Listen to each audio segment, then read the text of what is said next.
उसकी खताओं से दरगुजर भी किया जाएगा और उसको फॉरगिवनेस का एक बड़ा ब्लैंकेट जो है वो भी मिल जाएगा। अब इसमें जो दूसरा कॉन्सेप्ट है, ये पहला कॉन्सेप्ट था जो मैंने आपके सामने रखा। दूसरा कॉन्सेप्ट बड़ा इंपॉर्टेंट है और इसके ऊपर बेशुमार सवालात पैदा होते हैं और इसके ऊपर बेशुमार ऐसे और मौजूआत हैं जो आपके सामने आएंगे जिनका हमारी ज़ाती ज़िंदगी से, मुआशरती ज़िंदगी से, ख़ानदानी ज़िंदगी से, इलाकाई ज़िंदगी से, कौमी ज़िंदगी से रोज़ वास्ता पड़ता है। और ये मामलात डिस्कस हुए हैं इसी हवाले से सूरा अत-तौबा वर्स नंबर 60, सूरा अत-तौबा वर्स नंबर 60।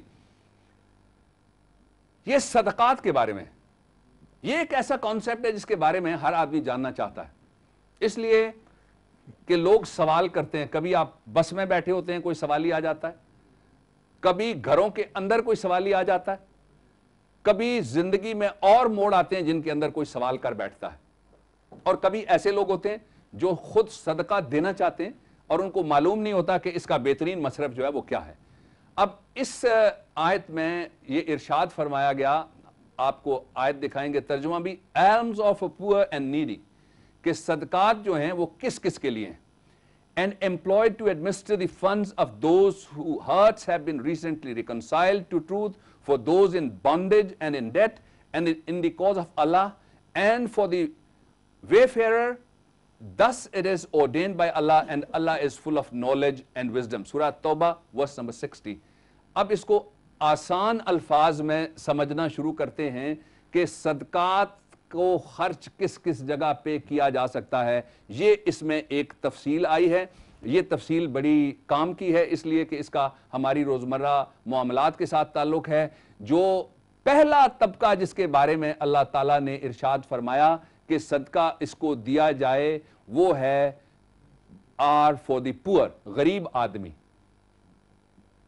जो मुआशी तौर पे तंग दस्त है, जेर दस्त है, वो सदके का हकदार है। पहला गरीब आदमी, दूसरा एंड द नीडी, दूसरा जरूरतमंद। अब यहां एक सवाल यह पैदा होता है कि क्या गरीब आदमी जरूरतमंद नहीं होता?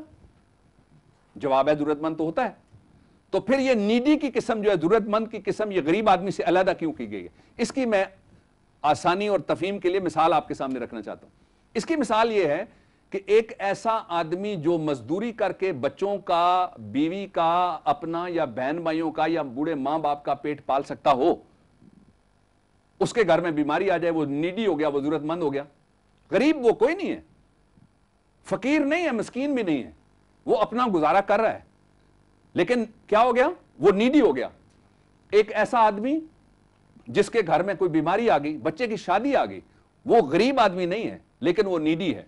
सदके का पहला हकदार गरीब आदमी। अब दर्जा बदर्जा जरा देखते जाइए। दूसरा हकदार गरीब ना हो, इसके बावजूद अगर वो जरूरतमंद है, जानवन उसकी नीड है, तो अल्लाह ताला ने उसको भी इस जुमरे में रखा है कि उसको भी लाजमन सदके के पैसे या सदके का माल या सदके की अशिया उसको दी जा सकती हैं। तीसरा, and employed to administer the funds, जो लोग इस सारे काम को जमा करने वाले हैं, इससे मुराद यहां पे इशारा है ज़कात की तरफ और उश्र की तरफ, और जो स्टेट का माल है उसकी तरफ इशारा है।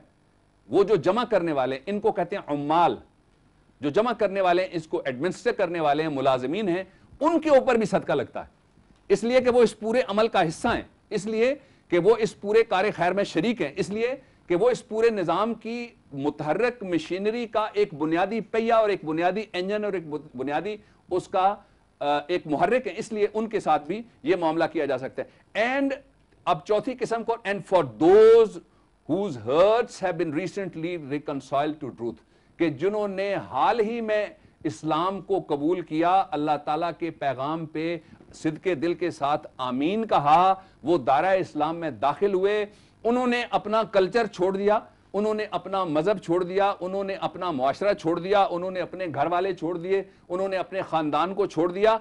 वो लोग जो हैं उनके ऊपर भी जो सच की दायरे में और सच की दुनिया में और दीन इस्लाम में दाखिल हुए, ये चौथी तकसीम थी, उनके ऊपर भी सदका लगता है। अब पांचवी तकसीम, for those in bondage, this is very important concept. آپ دیکھتے ہیں کہ پاکستان میں ابھی بانڈڈ لیبر کی بڑی آواز اٹھتی رہتی ہے. کبھی آپ سنتے ہیں کہ بھٹے پہ پکڑے گئے اتنے آدمی جن کو وہاں پہ باندھ کے رکھا گیا تھا. کبھی آپ دیکھتے ہیں کہ کوئی سندھ کے کسی علاقے سے، پنجاب سرحد بلوچستان کے کسی علاقے سے کوئی ہاری پکڑے گئے جن کو زبردستی جبر کے ساتھ کسی فیوڈل لارڈ نے روک کے رکھا ہوا تھا، اور ان کو ان کے بچوں سمیت وہ ان سے جبری مشقت جو ہے وہ بانڈڈ لیبر جو ہے کہ ہم نے آپ کو 500 روپیہ دیا، اب آپ 5 نسلیں کام کیجئے، ہم نے آپ کو ₹1,00,000 دیا، اب آپ ساری زندگی کام کیجئے. یہ بانڈڈ لیبر اس کو کہتے ہیں کہ باؤنڈ کر کے اس کو آپ زبردستی اس سے جبری مشقت لیتے ہیں. یہ اللہ رب العزت، یہ قانون جو ہے یہ آج کا قانون ہے.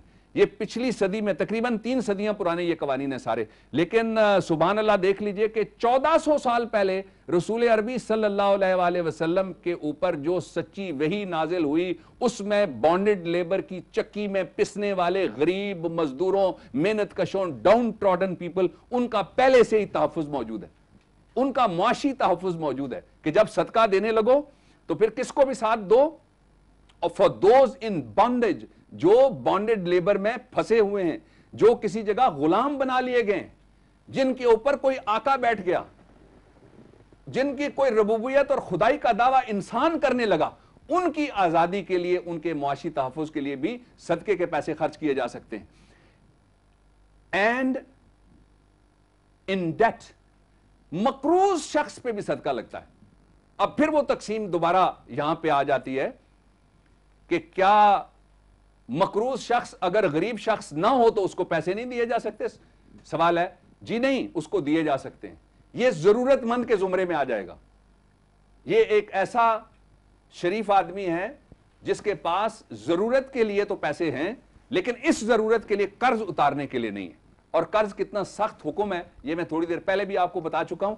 اس لیے یہ بہت ضروری ہے کہ اس کو بھی ہم سمجھیں کہ جو مقروض آدمی ہے اس کو کس کی صف میں اللہ رب العزت نے، ہمارے بہن بھائی مقروض ہیں، ہمارے رشتہ دار مقروض ہیں، ہمارے معاشروں میں بے شمار لوگ مقروض ہیں، ہمارے محلے میں بے شمار مقروض ہیں، ہمارے خاندان میں بے شمار مقروض لوگ ہیں. اور یہ ان کو کس کے ساتھ رکھا ہے؟ غریب کے ساتھ رکھا ہے. کن کے ساتھ رکھا ہے؟ ضرورت مندوں کے ساتھ رکھا ہے. کس کے ساتھ رکھا ہے؟ نو مسلموں کے ساتھ رکھا ہے. اگلی قسم ہے جو 7ویں ہے، ان دی کوز آف اللہ. اللہ کے راستے میں آپ اس کو خرچ کر سکتے ہیں. کہیں پہ قرآن حکیم پرنٹ ہو رہا ہے، خرچ کر دیجئے. کہیں کوئی ویلفیئر کا کام ہو رہا ہے، اللہ کے راستے میں خرچ کر دیجئے. کہیں مسجد بن رہی ہے، کوئی خرچ کر دیجئے. کہیں کوئی اور ایسا ادارہ بن رہا ہے جس سے فلاح عامہ، رفاع عامہ کا اور عام آدمی کو کوئی فائدہ ہوتا ہے، آپ صدقہ جاریہ سمجھیے، وہاں پہ خرچ کر دیجئے، صدقہ دے دیجئے.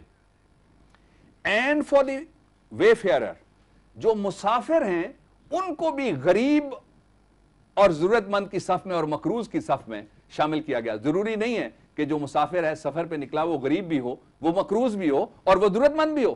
صرف اس کا مسافر ہونا جو ہے، اس کو ایک کوالیفیکیشن اللہ رب العزت نے سمجھ کے کہ یہ اس کیٹیگری میں آنے والے لوگ جو ہیں ان کے اوپر بھی صدقہ دیا جا سکتا ہے. اور یہاں میں گھریلو زندگی کی پھر آپ کو مثال دینا چاہتا ہوں. ہم میں سے اکثریت جو ہے وہ دیہات سے تعلق رکھنے والے لوگوں کی ہے. میں خود دیہات